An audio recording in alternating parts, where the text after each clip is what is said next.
On any Costco aisle, next to a name brand item, is often one with a slightly lower price tag, and the label, Kirkland Signature.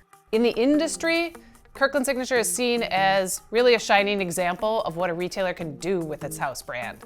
Today, the Kirkland brand accounts for around 1/3 of the company's sales. But the decision to create just one private label 30 years ago was risky, especially in a world where the most successful ones were divided up by product type. We were kind of flying right in the face of that success story. Here's the case study on how Costco went against industry standards and in the process created a negotiation tool that would forever change big box retail. When Costco first started in 1983, the premise was simple. Carry a limited number of name brands in each product category, but sell a lot of them. One of the significant disciplines of our business is the limited selection. We weren't going to carry all the SKUs the other retailers carried. We were only going to carry the highest quality goods. 4,000 items as opposed to 140,000 items, because everything that's presented at Costco is presented pretty big. It hits you right in the face whenever you walk in there. But just a few years into this, data showed that the price of these name brand items were going up, even while the cost for brands to make them were going down. Every year they had to raise their price to continue to satisfy Wall Street. But Costco co-founder Jim Sinegal saw an opportunity. We were seeing articles being written about what was happening with private label. This 1991 Forbes article in particular outlined how consumers in Europe were turning away from name brand items and instead buying products manufactured by stores directly, known as private labels. He wrote a whole bunch of his observations on this article and then asked all of his executives to kind of initial it, to acknowledge they had read it. It's this moment where you can see his wheels turning about, look, their price increases are our opportunity. That opportunity came down to profit margins. While retailers typically mark up name brand items anywhere from 24 to 30%, Costco had a strict maximum markup of 14%. But with a private label, Costco could now control more of the manufacturing costs for a lower starting price. So, we allowed private label to take one more percentage point higher in a markup. The private labels quickly started piling up. We had Chelsea toilet paper, Clout detergent, Traditions, Pinnacle. We were just making up names as we went along. But then something happened that would change everything. And I was in one of our warehouses down in Los Angeles, and I asked the warehouse manager, did you get the new legal tablet that we had in private label? And he said, no, I don't think so. So we went to this section and we had it under the Pinnacle name. So I showed it to the manager. I said, well, here it is right here. He said, I didn't know that was our label. And it was like a bell. Hell, if we don't understand within the organization what we're doing with our label, how are the customers gonna? We decided we need to get one name. Consolidating all of these labels under one brand would go against every proven best practice. Retailers tend to not use one private label brand because they're afraid that if you have a bad experience with one item, it might translate across the whole store. If they don't trust the brand in the golf ball, they don't trust the mixed nuts. You look at Sears, which was a successful retailer at the time, they had multiple brands that were their store brands in different categories. You can't argue with the success that Sears had. But that one warehouse manager who couldn't tell me where the tablets were was an illustration of where you could go wrong in something like that. And then the question was, what would that name be? We thought Costco was not the right name to put on it because we did so much business with other people, and we decided on Kirkland name. At the time, the headquarters were in Kirkland, Washington. And we promptly moved the home office to Issaquah. Nobody could spell Issaquah anyway, so we'll just keep Kirkland. And we've used that same label ever since. Over the next few years, Costco slowly rolled out the Kirkland name.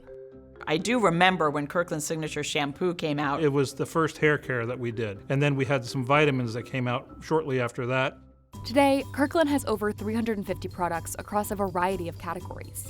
But the company still operates with a limited selection in each of these, what the industry calls a limited SKU environment. I think the limited SKU environment is a very misunderstood or underunderstood secret of a lot of things about Costco, including private label.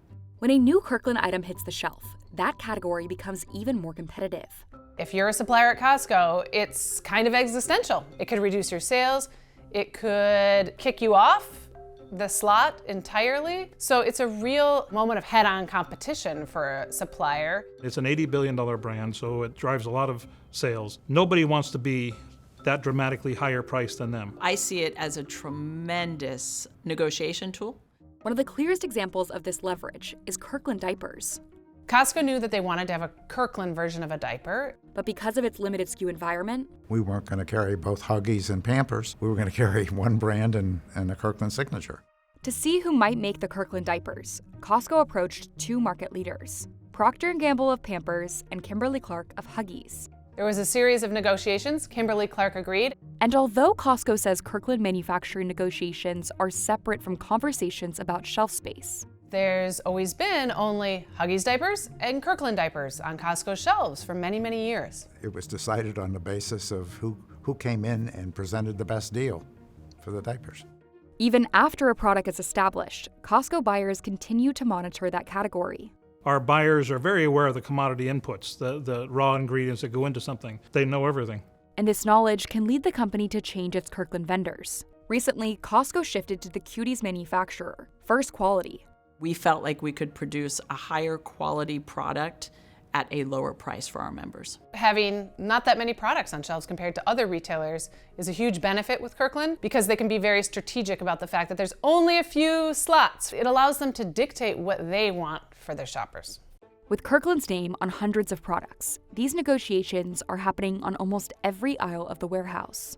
When I look back at that Forbes article, one thing that really struck me is, wow, brands really had a chance to not charge more than they needed to give retailers kind of an in to create these really successful private label products. But that's ancient history. It's too late now. Consumers again have really turned to store brands.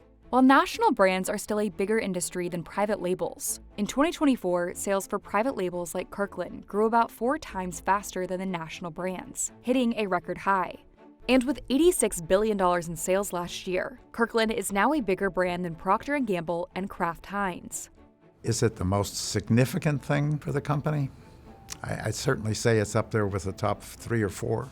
But analysts say Kirkland's success is hard to replicate. There's a few retailers that have gone to one private label. Not many, but a direct competitor like Sam's Club. More recently, 2017, they went to Member's Mark, which is their private label brand. I'm guessing they got that from us. Since consolidating, Sam's Club private label sales have nearly doubled. And when asked about its strategy shift, Sam's Club said in an email to the Wall Street Journal that one reason it simplified its products into a single brand was to reduce confusion for its members. But despite these successes, many big retailers aren't following Costco's lead. Target and Walmart have multiple private label brands. They have to make that choice themselves. I mean, the choice, we think, in retrospect, was right for us. But it could have been wrong. I think there's something also specific to like the club channel, like a Costco, Sam's Club. You pay a membership fee. So it's a little bit of a different environment. You're a little bit more bought in. You've already shown loyalty to what they have to offer in a way that's just a little bit different. Compared to other mass retailers like Target and Walmart, club channels like Costco and Sam's Club are winning the private label food and beverage space, shown in their growth over the last year. We still want to sell name brands. We think that shows value to the membership. So we really use Kirkland Signature strategically to make sure that we're priced correctly on brands and that we're offering a better quality. And the revenue from Kirkland is set to rise as the company looks to expand its offerings like Kirkland Sushi to its U.S. stores. I don't want to push our employees or our managers and our buyers to go out and hit quotas about number of Kirkland items I want developed out there. I want them to do it naturally as they go through their categories and look for those opportunities. We don't need to put our name on a product just to put our name. It's a lot of work.